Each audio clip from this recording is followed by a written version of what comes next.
All right, how's it going? Welcome back to another video for numbers and sets. So far, what we have been doing in terms of modular arithmetic is we have been building up to a point where we can develop these tools that are very, very useful for us to solve problems in modular arithmetic. In order to first talk about these tools, which are the theorems that we discussed in the last video, we needed to first talk about what a unit was and what this function called Eulers Criterion function was.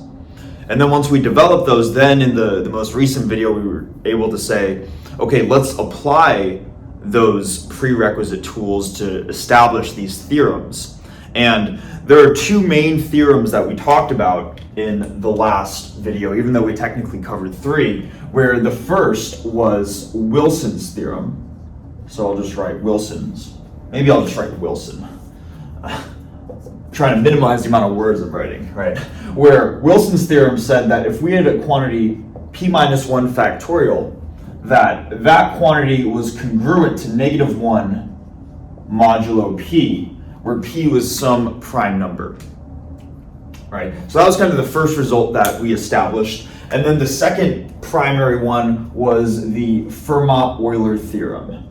And I'll just write Fermat-Euler right here. And we said that given, or let me just first write out, I guess, the congruence. We said a raised to the phi of m is congruent to 1 modulo m. And the only condition on this was that a, this number, had to be a unit modulo m. Or in other words, we needed to satisfy that the greatest common divisor between a and m was equal to 1. Right, so these were the two primary tools that we were looking at. And both of these tools, or theorems, I'm calling them tools because they can be used as tools to solve number theory problems, but they are theorems, right? Both of these theorems have the same overall goal or the same sort of idea that they're trying to work towards, where on this left-hand side of the congruence, you have some quantity that's relatively large, or in theory could be at least relatively large. And these congruences allow us to rewrite these potentially large quantities as very simplistic numbers for a given modulus. So it's a way of sort of making big numbers small when working with modular arithmetic.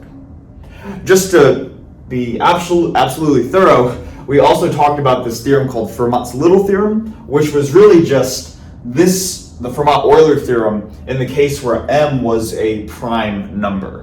So in the case where m was prime, then phi of m would just be m minus 1. And then we would have a to the m minus 1 is congruent to 1 mod m.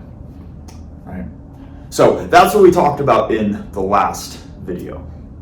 Now, moving on to the new stuff and what we're trying to get into with this video. There are still more theorems and just concepts that we want to talk about because they are useful in solving some of the problems on the problem set, and just for our knowledge with number theory in general. But before we can talk about kind of the last sort of round of modular arithmetic ideas, we need to introduce the notion of something called a quadratic residue. And if you haven't noticed by the title of the video, that is what the main point of this video is going to be about. So in terms of what we're going to be doing here, first we're going to establish what are these things called quadratic residues. And then second, how can we use quadratic residues to help us solve some problems in number theory? So what I'm going to do is I'm going to write out the definition first for what a quadratic residue is, and then we'll go from there.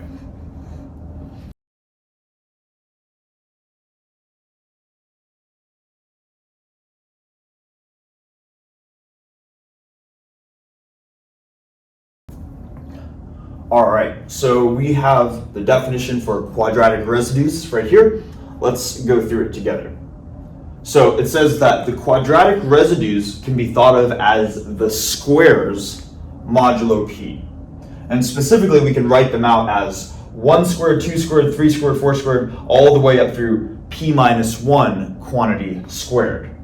And the general way that we can write out this condition mathematically, and the mathematical way of writing the definition, is that a is going to be a quadratic residue if there's some number x squared which is congruent to a modulo p. Okay? So that is what the definition of the quadratic residues are. Now, one of the immediate things that should hopefully come to mind, or I shouldn't say hopefully because it's a new definition, but one of the immediate things that can come to mind is that when we're going further down the list of these quadratic residues, that especially as we get to the larger end of the list, like if we get to a number like p minus 1 quantity squared, this number, p minus 1 quantity squared, that is going to be a larger number, most likely, than the number p by itself. And because of that, that means that this is going to be congruent to some additional number modulo p. So what that's telling us is that these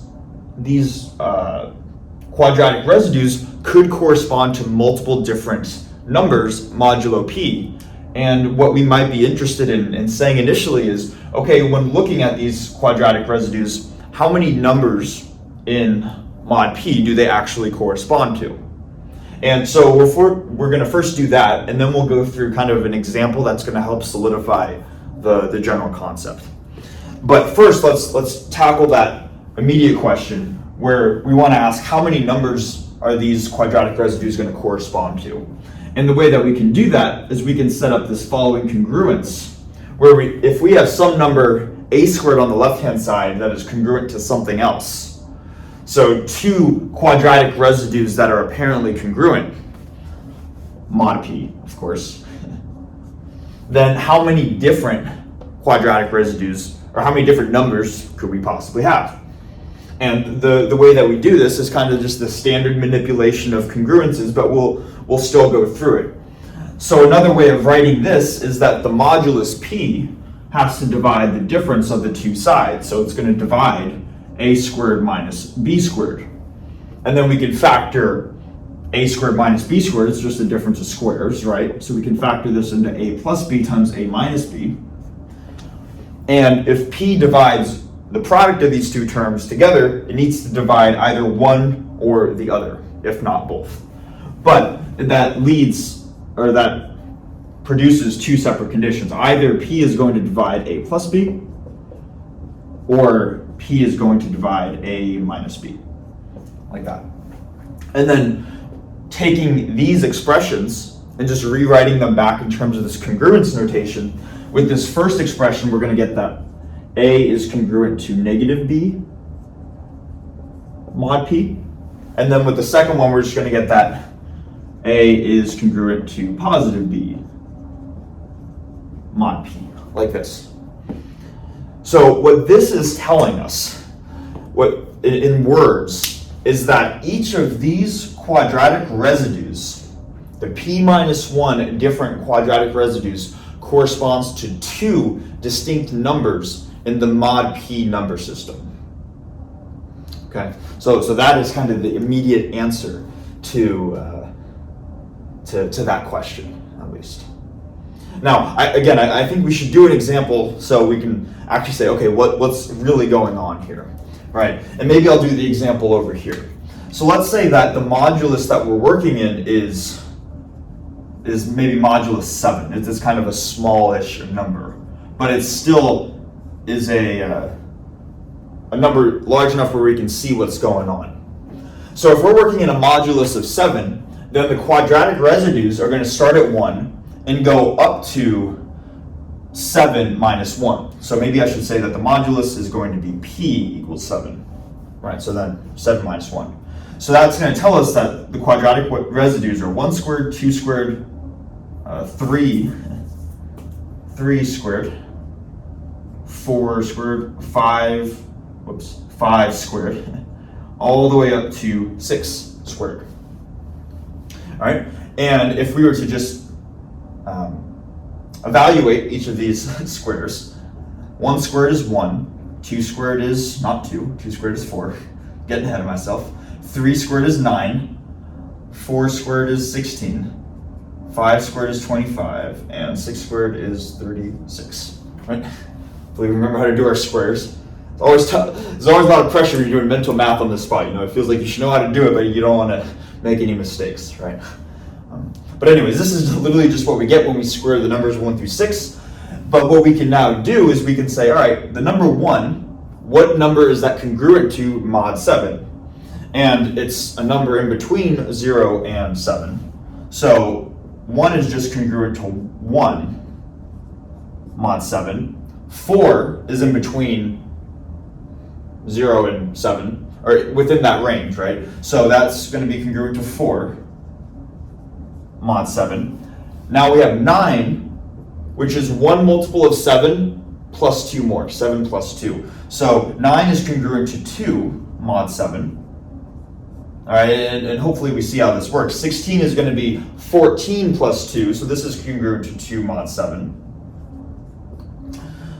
25 is going to be 21 plus 4, which is 4, so we have 4 mod 7. And then finally 36 is 35 plus 1, or in other words, 1 mod 7. Okay, so hopefully it makes sense how we get these, right? But what I'm trying to show here is that from this, we can say that the actual quadratic residues modulo 7 are just going to be these unique outputs right here. So we would say that the numbers 1, 2, and 4 are the quadratic residues. Maybe I'll just write that down here real quickly. So the actual quadratic residues mod 7 are going to be 1, 2, and 4. And then to see how this stuff over here relates, basically we're saying that the quadratic residue number 1 corresponds to 2 different squares. So 1 corresponds to 1 squared and 6 squared. Quadratic residue number 2 corresponds to, let's see, 3 squared and 4 squared. And then the quadratic residue 4 corresponds to 2 squared and 5 squared. So each of these quadratic residues here corresponds to 2 different numbers squared. And that's what we were saying over here. Okay. Hopefully that kind of helps solidify these general ideas to a specific example. Okay, but yeah, so that's what a quadratic residue is. Now what we're going to do is we're going to start to use quadratic residues to make various statements and gain tools for our toolbox in number 3. So I'm going to erase the board and then we're going to start going through that process.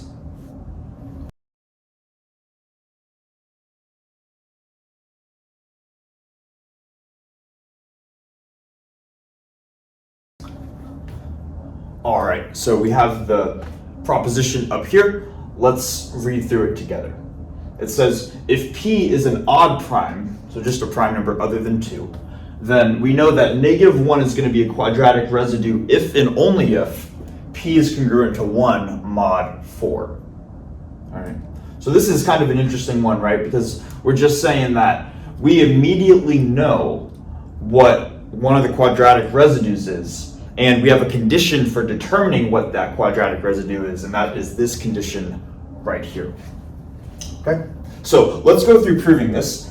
And this is an if and only if statement, so we're gonna have to prove it both ways. Maybe let's start by assuming that this condition right here is true. So let's assume that P is congruent to 1 mod 4.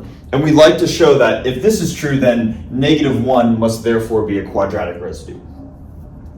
Okay, so if this statement right here is true, that tells us that we can rewrite P as being some integer multiple of 4 plus a remainder of 1. So it's 4k plus 1. Okay?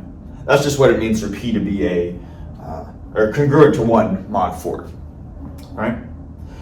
Now let's go back and start to use some of the theorems from the last video, and we can use those to sort of build some of the pieces of the proof right now. So if you remember Wilson's theorem, which we just talked about, so we have Wilson, and he said that -1 is going to be congruent to the quantity P minus 1 factorial mod P. Right? And what I want to do is I want to just expand out this P minus 1 factorial quantity. And I can do that by setting this thing equal to 1 times 2 times ... all the way up through, well, eventually p minus 1. But I want to include these two terms as well. So p minus 1 over 2, p plus 1 over 2. These are kind of like the intermediate terms. And then it keeps on going, of course, all the way up through p minus 2 and p minus 1. All right. So just writing out what p minus 1 factorial is. Now, the reason why I'm writing it out like this and not just doing some dots and then ending at p minus 1 is because if we are working in a modulus of p, then we know that we can add or subtract any integer multiple of p to any of these numbers or any of these values in the product right here, and we're going to get an equivalent answer in terms of what the number is going to be congruent to. So with the first sort of half of these numbers in this product, and I'm going to go from here up to about here, we're going to keep everything the same. So this is still going to be 1 times 2 times, it's going to keep on going all the way until we get to p minus 1 over 2. Then when we get to the latter half of the terms, essentially what I want to do is to just subtract off an integer multiple of p. So if I were to subtract off, let me just do this example real quick up here, p plus 1 over 2, and then I subtract off an integer multiple of p. That's the same thing as p plus 1 minus 2p over 2, which is just 1 minus p over 2. Right? So this, essentially, if I subtract off an integer multiple of p, I get this, which is the negative of this. So this is congruent to essentially negative p minus 1 over 2. And all the following terms are going to have that same property too. And I think it's really clear to see at the end right here, if we were to just subtract off an integer multiple of p, we would just get negative 2 and we would just get negative 1 right here. So we're going to have negative 2 and negative 1. So just another way of writing p minus 1 factorial mod p. I don't know if I'm saying, why are we doing this, right? Why are we manipulating the factorial this way? And the reason is so we can sort of get a symmetric set of two halves going on here. So what I'm going to do is I'm going to first rewrite this by factoring out all of the negative signs that show up in this factorial. We know the first p minus 1 over 2 terms have no negative signs based off of how factorial is originally defined. But there's going to be a negative sign on each of the remaining p minus 1 over 2 terms. So we're going to first distribute those out, and that's going to give us negative 1 to the p minus 1 over 2, like that. And then once we've distributed out the negatives, we have this quantity, like these first p minus 1 over 2 terms, and then we also have those same terms just in kind of the reverse order. We have two factors of this block of terms, basically. So what I'm trying to say is that this first block of terms can be compactly written as p minus 1 over 2 factorial, and then because we have two of them, we just square that, like that. All right? So going from here to there, a lot of just manipulation. Now, if we were to keep going, we said at the beginning that p is going to be equal to 4k plus 1, where k is some integer. So if I were to just substitute in 4k plus 1 everywhere where there's a p, here's what we're going to get. So we're going to get negative 1. Instead of p, I'm going to have 4k plus 1 minus 1 over 2. And then right here, we're going to have 4k plus 1 minus 1 over 2 factorial squared, like that. Now, the plus 1s and the minus 1s are going to cancel. And then we're left with 4k over 2 in both cases, and that's just 2k. So this is going to be negative 1 to the 2k times 2k factorial quantity squared, like that. And then because this is negative 1 raised to some even power, we automatically know that if we have negative 1 raised and multiplied an even number of times, this is going to equal positive 1. And if it's positive 1, we can essentially just ignore it. So then this is simply equal to 2k factorial quantity squared. And that's essentially what we were trying to show. And then let's try to look back at the big picture here. We were trying to show that if we started with this assumption, so in other words, if we assumed that P had this form right here, then -1 was a quadratic residue. In other words, -1 could be congruent to some quantity squared mod P. And what we showed through just a lot of algebraic manipulations is that -1 is congruent to and equal to a bunch of things, which is eventually some number squared, where that number is just 2k quantity factorial. So that completes the first half of the proof. Now I'm just going to probably erase this, and then we'll just go through the second half, which we'll need to do for the if and only if statement.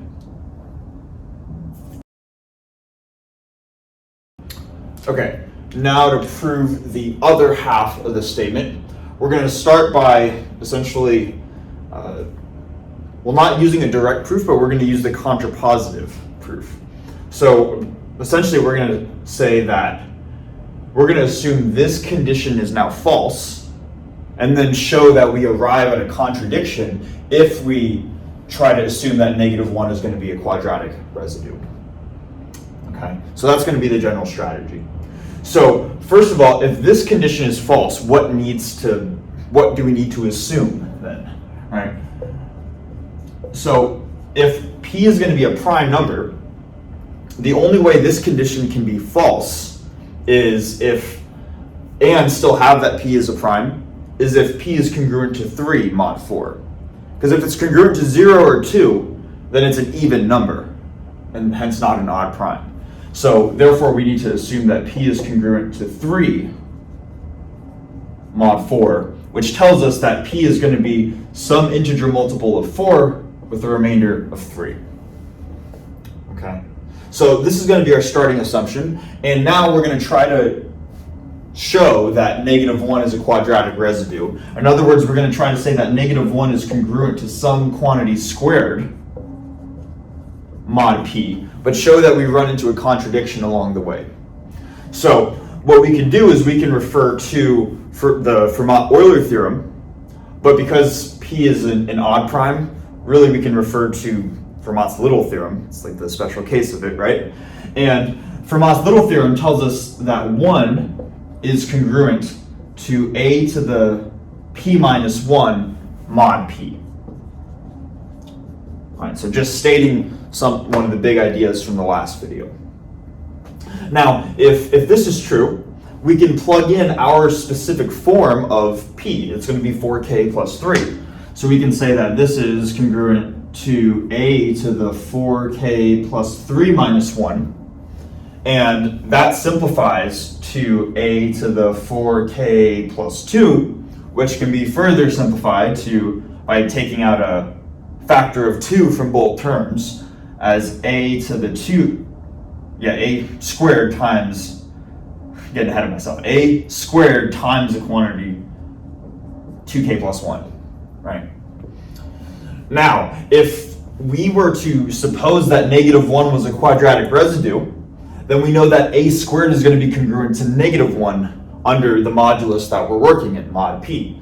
So we could say that this is congruent to, rather than a squared to the 2k plus 1, we can say this a squared is simply -1. So -1 to the 2k plus 1. And hopefully we know that -1 raised to an odd power, this is what it means to have an odd number, that this is just going to be -1. But we started at the very beginning with Fermat's little theorem. Fermat's little theorem, that we had 1 at the beginning over here, and then we, through a bunch of congruences and equal signs, we went from 1, and we said that somehow 1 is equal or congruent to -1, which is just not true, mod 4. Okay. So because of that, we arrive at a contradiction, and therefore P cannot be congruent to 3 mod 4. So the only other possibility where P is an odd prime is if it's congruent to 1 mod 4. And that is the other half of the proof. Okay, so hopefully that makes sense, as this is a condition to immediately determine at least one quadratic residue. And this might seem oddly specific too, but there is a reason why I am showing this one first. It's because there is an interesting property about prime numbers that quadratic residues can help us with. And this is almost like a prerequisite for that next claim. So let's write out that next one and then we'll go through that.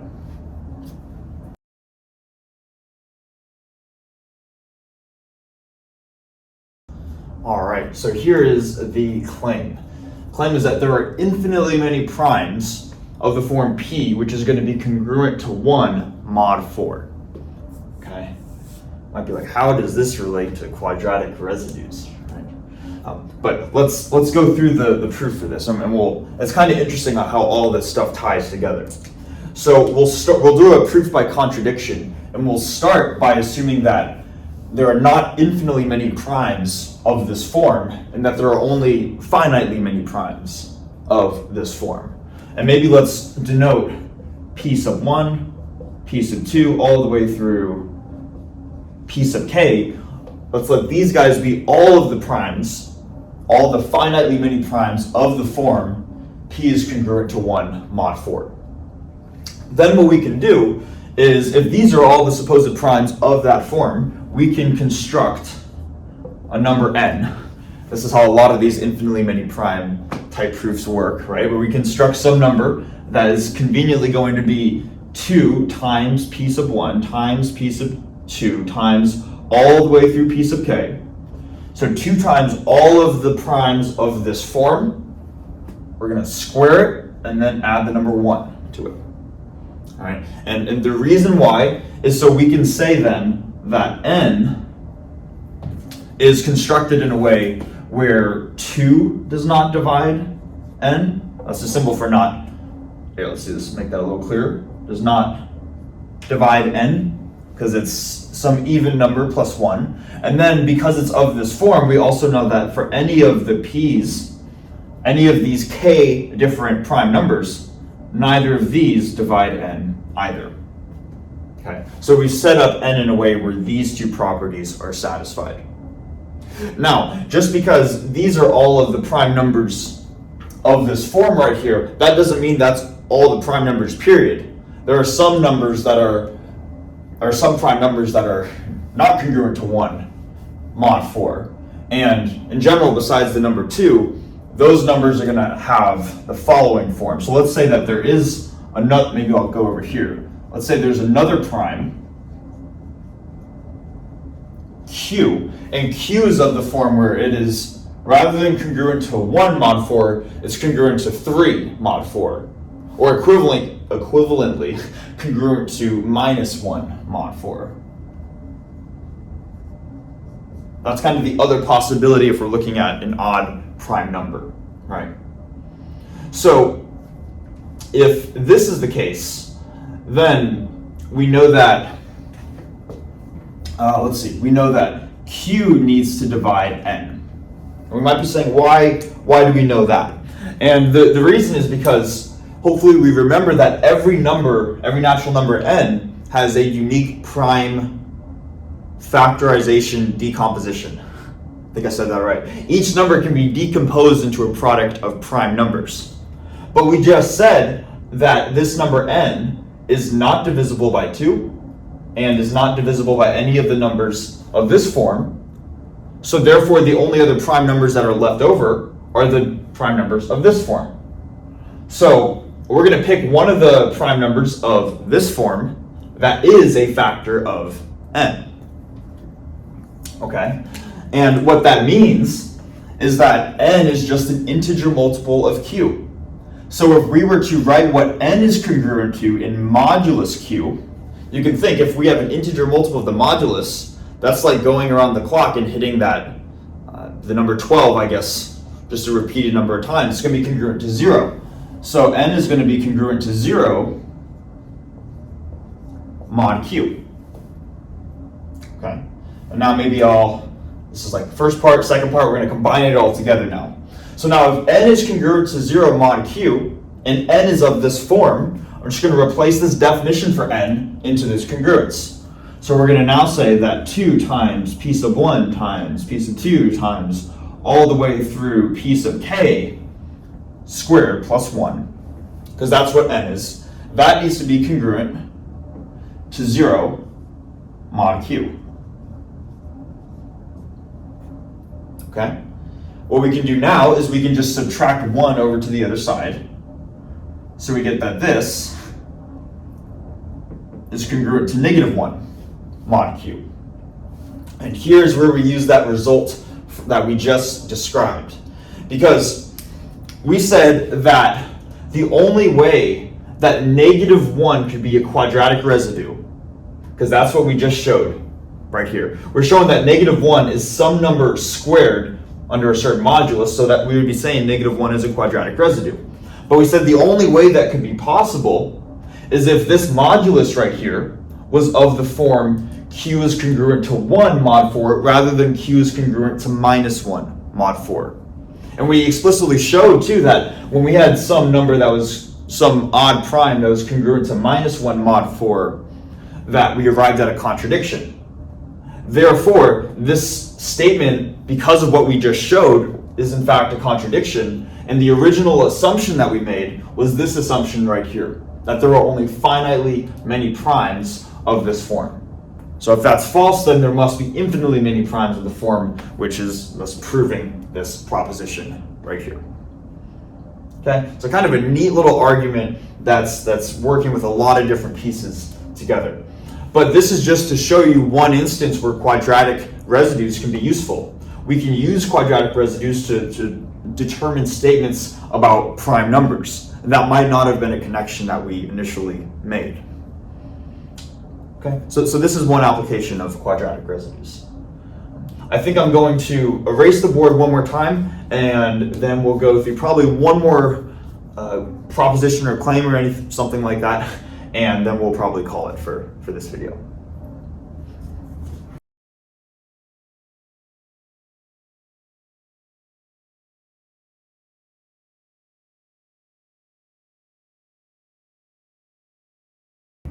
All right, so we have this interesting sort of criterion here. It's called Eulers Criterion. I don't know if we've talked about Euler actually in this video series or not. First of all, E-U-L-E-R definitely looks like Euler, but it is pronounced Euler. There's like one of the hardest parts about calculus 2 to figure out how to pronounce this guy's name correctly. But his name is Euler, and this is Euler's Criterion. Also, I'm wearing a shirt for Euler's identity, so fun fact. But anyways, let's let P be an odd prime and let A be a unit modulo P, or the greatest common divisor between A and P is 1. Then A is going to be a quadratic residue of P if and only if this condition is satisfied right here. So this is what Euler's criterion states, and what it's conceptually representing is it is providing a specific criteria where we can determine if a number A is a quadratic residue or not. And once we have a criteria for any given number, that will allow us to solve various problems in modular arithmetic. And we'll go through one more example, I think, after proving this criteria or whatever to show how that actually works. Okay. So this is an if and only if statement, so we got to prove it both ways. And let's start by, which way should we prove it? Let's start by assuming that A is a quadratic residue, and then we want to get to this criteria right here.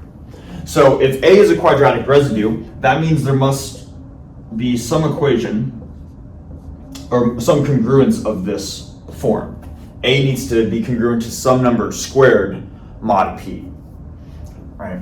And if this is true, that A is congruent to some number squared mod P, and we also know that the greatest common factor between A and P is 1, then what that tells us, and hopefully this makes sense, that if A is going to be a unit, essentially mod P, then so does a number effectively smaller than that, x squared, also would need to be, or the number x by itself would need to be a unit mod p. So this implies that x is a unit mod p. And the point of doing this is to show that not only does A satisfy this criteria, but we're going to show that X satisfies this condition right here. Okay, let's see what I mean. So if this is our setup, we want to show that this is true. So let me write that out over here, that A to the p minus 1 over 2 is congruent. And we want to show that it's congruent to 1. And the way that we can do that is we can replace A with x squared. So rather than A, we'll just write x squared to the p minus 1 over 2. Then these 2's cancel out, and we're left with x to the p minus 1. And we're working in mod p, of course. And since p is a prime number, said p is an odd prime, we know by Fermat's little theorem that this needs to be congruent to 1 mod p. All right? So what we just shown is that if we have a quadratic residue A, if this is true, then therefore this condition, which is this, must also be true. So that proves the theorem, or the criteria, one direction. Now we got to prove it the other direction. And in order to do that, we need to introduce something that we haven't talked about before, but we'll define it now, and it's called a primitive root. Okay, so I'm going to quickly write out the definition of a primitive root right here, and then we'll go through the second half of the proof.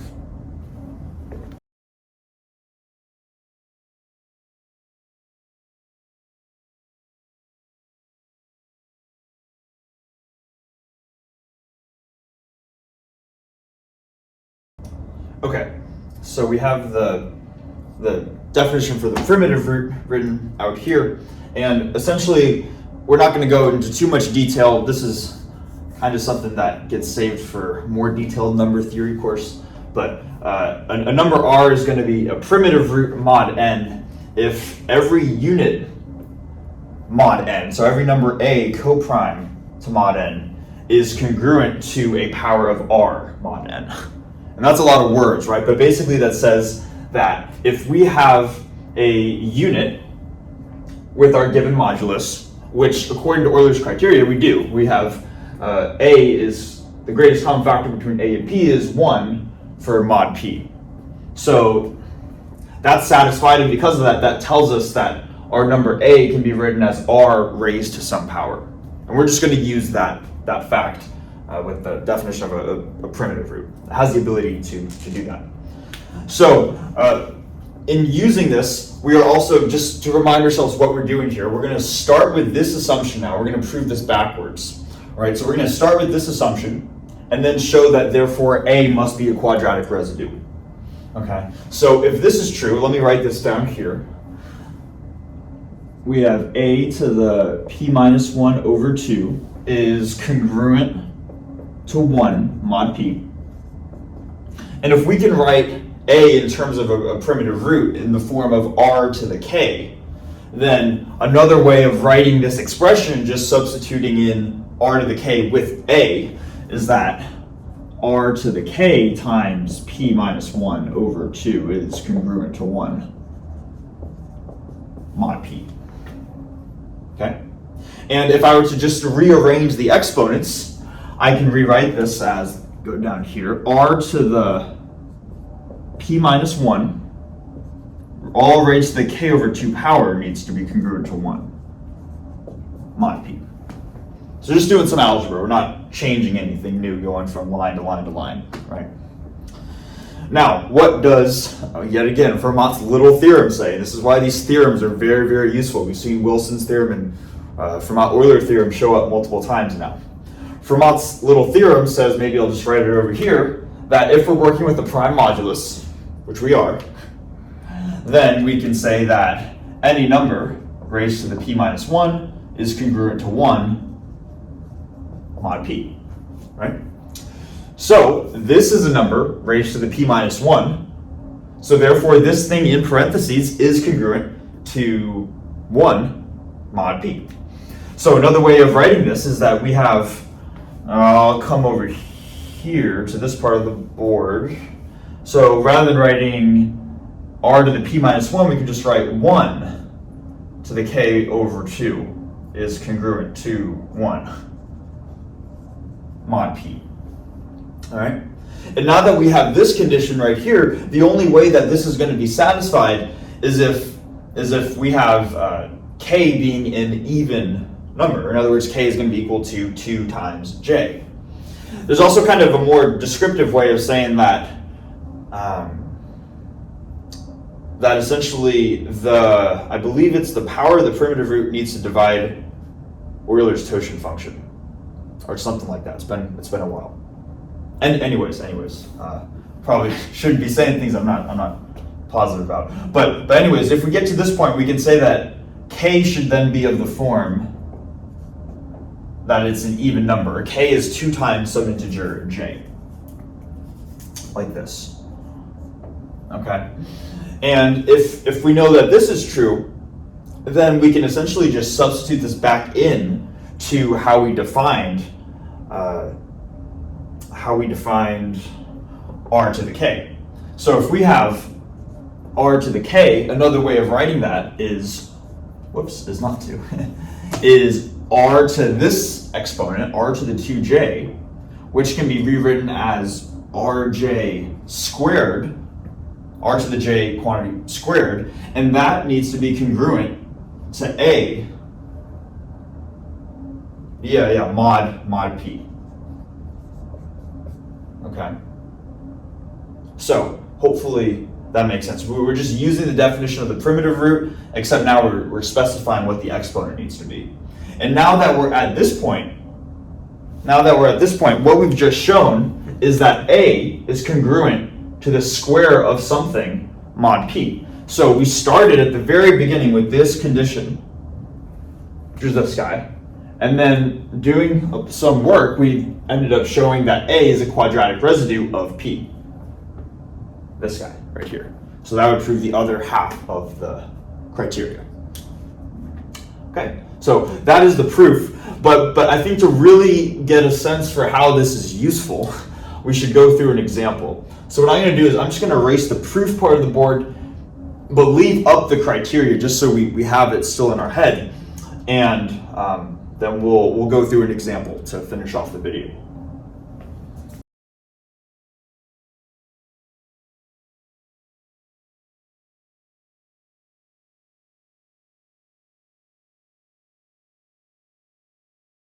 All right, so we have this example, and rather than working in arbitrary prime modulus, we're going to set our prime modulus to be 13. So p is 13. It's an odd prime number. And we're going to look at 2 different numbers that are co-prime with 13. And really, any number less than 13 is going to be co-prime 13. But we're going to look at the case of 2 and 3. All right, and we're going to use Euler's criteria to show how we can actually solve problems in modular arithmetic. Okay, so the way that we would do this, and we'll go through both 2 and with 3. We'll start with 2. And what we can do is we can say, all right, we want to use Euler's criterion to determine if 2 is going to be a quadratic residue of 13. So in this case, a is going to be replaced with 2, p is going to be replaced with 13. We say, okay, is 2 a quadratic residue of 13? We're just going to use this condition specified by Euler's criterion and replace a with 2, and then p minus 1 with 13 minus 1 divided by 2. Another way of writing this is 2 to the 12 divided by 2, or 2 to the 6. And this is going to be, let me just make sure that I got this right. Yeah, so this is going to be, mental math can be hard sometimes. This is equal to 64. And all of this is in our mod p, right? So all of this is in mod 13. What we could then do is we could just go through integer multiples of 13 to see what 64 is congruent to. And this would be 13, 26, 39, 52, and then 52 plus 13 is 65. So this would be 1 less than 0, or this would be -1. So we'd say that this is congruent to -1 mod 13. Risky doing this stuff on my head, right? And it might be saying, okay, sure, so we found that 2, this whole thing is congruent to -1 mod 13. But what does that actually tell us? Well, the criteria said that the only way that we can have a quadratic residue is if it's congruent to 1. But here it's congruent to -1. Therefore, and maybe we can say, this implies that 2 is not a quadratic residue. Sometimes people refer to this also as a quadratic non-residue, but it's the same idea. Okay? And so we'll start with that, and then we'll now go through this example too, and this is a reason why we pick these examples.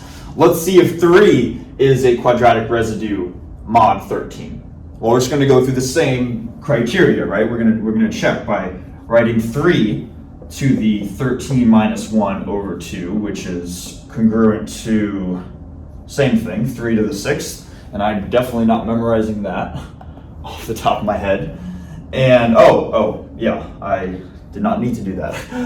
One way of breaking up 3 to the 6th is 3 cubed squared, and 3 cubed is 27 squared.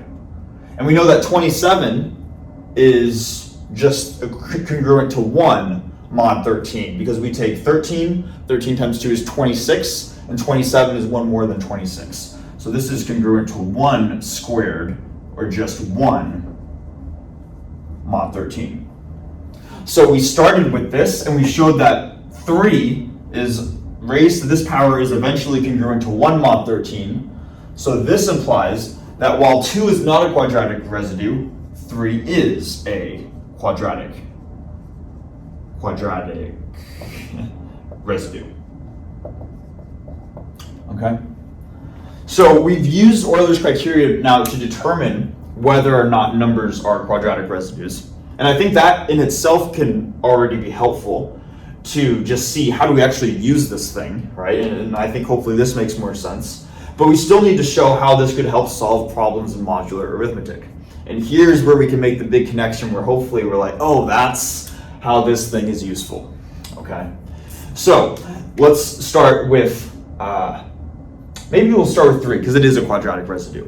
If 3 is a quadratic residue, that means that 3 needs to be congruent to some number squared mod 13. So it means for 3 to be a quadratic residue. Whereas with 2,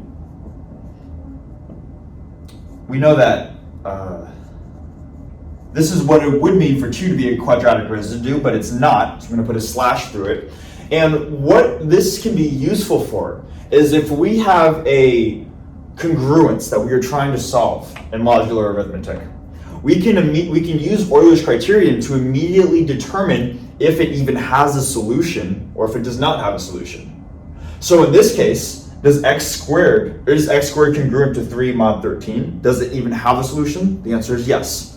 Why? Because we just showed that 3 is a quadratic residue. It satisfies this property, this congruence. Whereas with 2, if somebody were to ask, is there a solution to x squared is congruent to 2 mod 13, or what is the solution? You would say, well, there is no solution because it's not a quadratic residue in the first place. Okay? So that is how we can use this criterion to help solve problems in modular arithmetic. All right. So that was kind of a lot of information, but hopefully this is making sense. And again, we're not going super deep into the subject too. There's I want to say there's something called the quadratic reciprocity, something that admittedly I have not learned myself before. If I eventually get around to learning it and I eventually make more numbered theory videos, that might be a thing at some far point in the future, but definitely not anytime soon. The reason for going through this stuff is kind of just to scratch the surface on each of these different topics before moving on to the next one. So hopefully, what I'm trying to say is that hopefully we're getting the basic idea on how we can use quadratic residues to solve various problems in number theory. Okay. So that's all I have for this video. So thanks for watching, and I'll see you in the next one.